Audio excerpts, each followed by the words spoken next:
This project has been the best part of 4 years in the making. We started viral films way back in 2015, and we started making short films. We'd released a couple that were quite well reviewed, quite well received. We'd just done For Her with Derek Nelson, and so by about 2018 we were kind of looking to do our next project. And so I had various different ideas for things we wanted to do. I had a whole bunch of short film ideas, and we just tried to get as many of them off the ground as possible, and unfortunately we run into so many different issues trying to get certain projects going. So by the end of 2018 I got to the point where I was quite frustrated and just sort of said, let's make something that's going to be cost effective, very, very sort of cheap to sort of make. One location, one main actor, control all the kind of situations, the issues we were having trying to get projects off the ground. So things like budget, we'll keep the budget small. Locations are always an issue, we can't always secure the right locations, so let's shoot it somewhere where we have access to it all the time and it's one main location. Trying to get the right actors and stuff involved was always an issue, and so like we just said let's just focus on one main actor. And so that's kind of where it was kind of born out of a necessity just to make something. Initially the idea was we were going to do a 50-minute film, so just under an hour, and put it out the same year, so kind of start shooting it early in the year and have it out for October and just kind of get it done and dusted kind of fairly quickly, was the main original idea, the main plan. I'd had an idea for a film that I was calling Into the Black Abyss at the time. I had this idea initially of kind of that was going to be a bigger budget movie, big kind of like Lovecraftian kind of monster film. It was going to be very expensive to make, and we weren't in a position to be kind of asking for that kind of money and trying to make that kind of film. And so I thought, wouldn't it be really cool to kind of make something that was kind of a prequel to that, leading up to it. So initially that's kind of where we started, and I had this idea for a short film about a live streamer who kind of had his home broken into, and it was a straight up home invasion film, but the idea was kind of like that he had an audience that he could kind of communicate with via his live stream, who could sort of help give him advice, tell him what to do, defend yourself like this, do this, if you do this you can set a trap kind of thing. So that was kind of the basic seed for that. And I said there's a lot of different ideas for different films that I've kind of made an amalgamation of to make Deathstream. The reason we chose to do this found footage wasn't necessarily because of a budgetary thing. It was actually, it served the story more than it did anything else. We could have shot this in a different way. We could have tried making it a little bit more cinematic and doing it a different way, and it just wouldn't have been the same film, it wouldn't have been the same story. And so we wanted to tell a very specific story, and so the found footage POV style kind of fits perfectly with what we wanted to do. So we got talking about the project, and we sort of came up with the idea that we could use Matt, who we'd kind of met through Katria, who we'd worked with on For Her. I'm a big lover of horror films. It's something I've wanted to do for ages, and Dan, the director, presented me with this opportunity and I couldn't say no. And when we talked through the idea, it was like making me very excited to be a part of it. I love horror, I love found footage, I love like kind of single location, largely like limited cast productions as well, and it was just like tick, tick, tick, sign me up, I'm here, let's go. So I think January 2019 we got together. We had a very sort of, I want to say about an hour-long meeting, explaining the concept a little bit poorly, but we got there in the end. And I think he was on board from minute one because he wanted to kind of get into film work, and he loves horror movies, which is always great. I like to work with people that have a passion for the genre because it just makes everything so much easier, in my opinion. Initially, I wanted to kind of write a story about a very flawed character, someone who, I like the idea of not straightforward kind of heroes, like people that are flawed and are very human and, do have issues and aren't always perfect. And I also like the idea of the ambiguity of the character in terms of whether or not he's capable of the things he's been accused of or not, kind of playing around with the idea of celebrity as well, because it's something that's over the last however many years has proved to be quite fragile. Someone can be on top of their game and, a tweet from 10, 15 years ago can kind of collapse their whole career.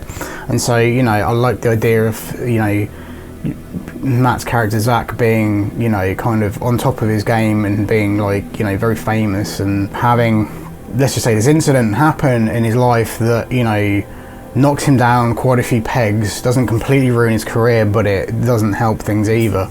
And then just having, you know, that follow him around and be a big part of the movie, you know, in terms of kind of us kind of questioning whether or not we should be rooting for him or not.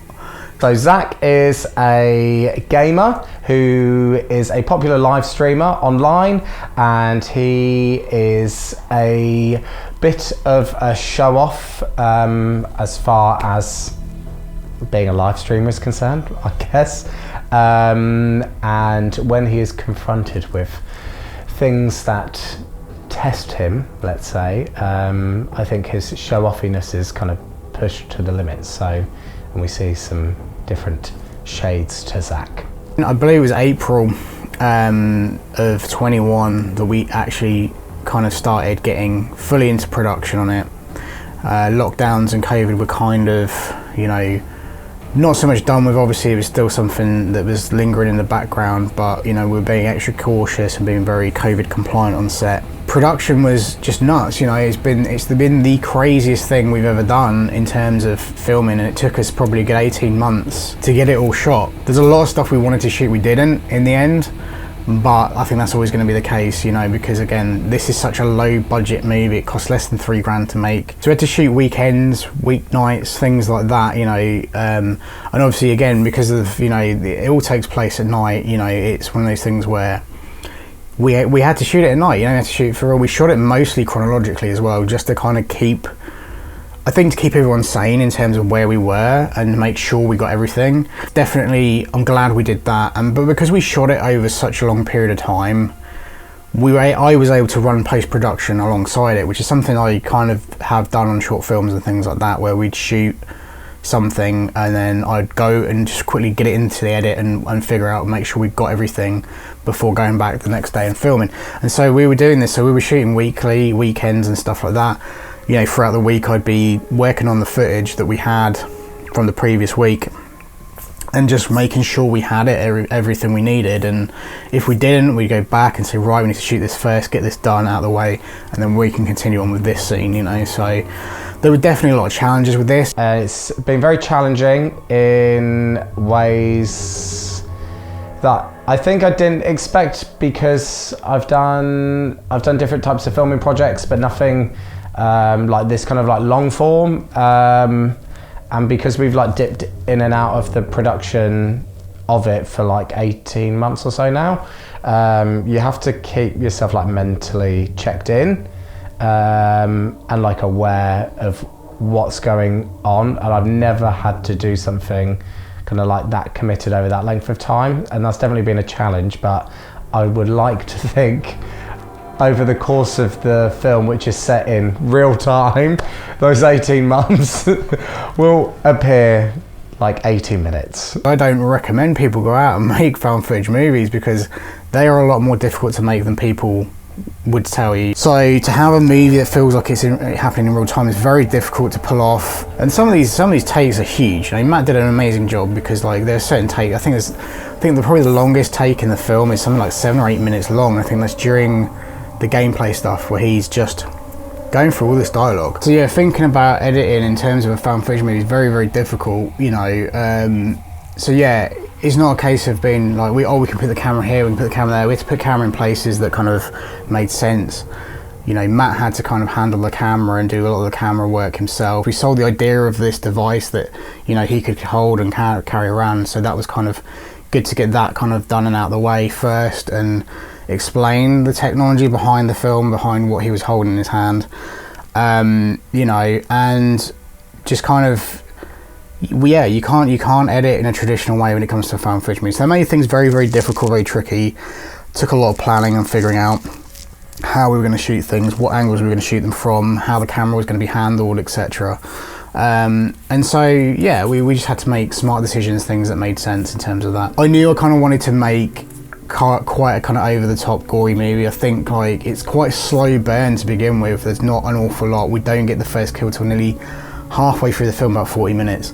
And so, you know, with that in mind, it was kind of one of those things where it was like, well, you know, let's develop this character. Let's work on story. Let's develop the character. Let's set it up. Let's create some atmosphere, some tension, and things like that. Let's make the world. Let's make, you know, everything, the situation, believable enough, so that we can kind of get away with a lot of the more unbelievable, more crazy, fucked up aspects of the film later on. And so that was kind of always the plan, to try and kind of, you know, set everything up in a way that feels as real as it possibly can, so that we can take a little bit of liberty and artistic license later on, so that when, you know, he's smashing someone's face in, or, you know, slicing someone open and guts are falling everywhere, you know, yes, it's ridiculous, yes, it's over the top, yes, it's gruesome and gory and all that fun stuff, but it feels like the movie's earned it a little bit more, because we've spent that time trying to make the situation, you know, a little bit more real and believable as best we can, and really sell the character, sell the concept to you guys more, rather than it just being blood and guts from the opening moments. But yeah, we had a lot of fun with that on set. It was always good fun to cover Matt in blood, I'm not gonna lie. We managed to get Derek down for a day to do his part. Initially he was just voicing the part, but we said, you know what, screw it. In the end, we just managed to get Derek to come down for the day, and we got to hang out a bit and, you know, get through all his footage. So in this film, the character that I play is Darkmaster, who is a cult leader. He's kind of big bad, the one pulling all the strings, and making life a little bit of hell for our dear Zachary. You know, it's been a crazy ride trying to get this movie made. I think making any film is difficult. That's, you know, I think any filmmaker will tell you that. And it's difficult to create something new and fresh and innovative, and then execute that in a new, fresh and innovative way. And I'm not saying that our movie is new, fresh and innovative, because there's been a lot of stuff come out since we conceived the idea of this, through to us actually getting this film made, finished, edited, post-production done and out there. There's a lot of stuff that's come in between it that's kind of had similar vibes, it's had similar conceptual things, had a similar presentation. And that's just how these things work, you know. It sucks that, you know, maybe our film's going to get lumbered in and say, it's a rip-off of that. But again, like I said, we started this way back in 2018. You know, the ideas floating around in my head a little bit before that. So, you know, it's just one of these things. It can't be helped. But I really hope that, you know, you guys can, you know, enjoy the movie for what it is. You know, we made a little film with, you know, a very small crew of people, very limited budget, very little money. I hope the audience enjoy kind of, it's a slight unique take. I mean, I know there's a lot of found footage films out there, but that is our unique selling point for this film. And I think on the indie level, you don't get that many of them. So I really, really hope that the audience will appreciate kind of the care and the attention to detail that has gone into making the film, especially on such a low budget. Like you were saying earlier, putting the cuts in. It's not easy, and it took a lot of effort on your part, and I hope people kind of appreciate that. I don't think there's anything like it.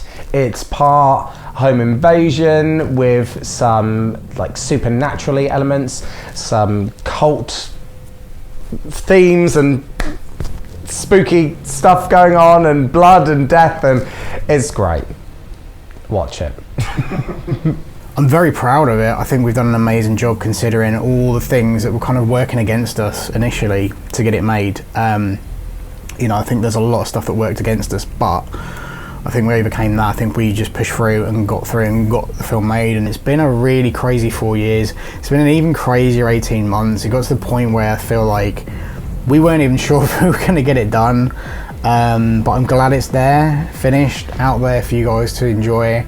I want to thank all of the backers, all the Indiegogo folk who saw the concept trailer, saw us talking about it, saw the passion behind it, and just wanted to get involved, and said, you know, I had a lot of messages saying, this looks like a really cool concept, I'm in, you know, I'm gonna, you know, give you guys a little bit of money. So, you know, we managed to do a successful campaign. We made the money we wanted to make. We had an investor to kind of put up the rest of the money, and we were lucky. We managed to get it done, and I'm really happy with the end result, and I hope you guys enjoy it. And it is a crazy bloodbath that, you know, the story kind of behind making it is almost as crazy as the film itself. But thanks for everybody that's, you know, taken the time to kind of, you know, like I said, help us fund this film. Or if you didn't, you know, thank you for sitting and watching it and taking the time to watch our little movie, whether you liked it or not. That's cool, you know. Can't please everybody. I know these found footage movies and horror movies are quite niche. So we are making something that, you know, not everybody's going to enjoy. But I hope the majority of people can see there's some merit in it and actually kind of, you know, like I said, go into it with an open mind and enjoy it for what it is.